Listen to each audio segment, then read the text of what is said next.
After Pulwama, there was the Balakot airstrike. Now today I think we're going to see something more than that. You do not ask a murderer to investigate his own murders. The Pakistanis have to understand that they cannot kill Indians with impunity. But if you do something to us, then be prepared for a response. Blood is going to flow. I'm sorry to say it will flow possibly more on their side than on ours. I did so when it happened. I was actually in Lakshadweep with a parliamentary committee. But from there, with bad connectivity, I was still able to get out a message condemning it very strongly. I think there is no doubt anymore in anyone's mind. This is part of a pattern we have seen for a quarter of a century.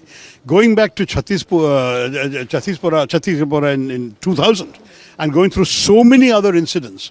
And most notably, of course, we've seen Uri, we've seen Sangrota, we've seen Pathankot, we've seen Pulwama, and now we have seen the horrors of Pahalgam.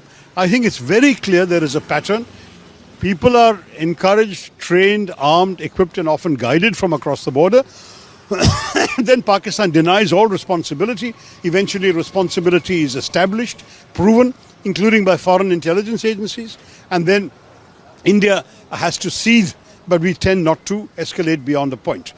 Last two times there was some retaliation. After Uri, the government sent a surgical strike across the border. And after after Pulwama, there was the Balakot airstrike.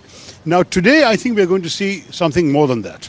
I think it's very clear that while we have a whole range of options, diplomatic, economic, intelligence sharing, covert action, overt action, all of that, some sort of visible military response is unavoidable. I think the nation is demanding it and expecting it. No one knows what it will be, where it will be, and when it will be.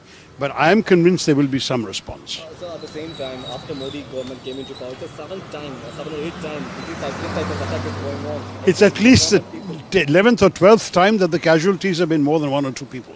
There have been dozens of attacks with one or two victims, but if you look at the number of attacks which has taken at least double-figure tolls, this must be at least the 10th or 12th. Right now, Pakistan says that they are open to a neutral investigation. So how you... Listen, these are the people who were invited to participate in the investigation into Pathankot. They sent their intelligence. Even we gave them access to an Indian Air Force base. And they went back and said, oh, the Indians did it to themselves.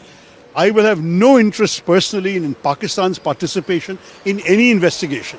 You do not ask a murderer to investigate his own murders.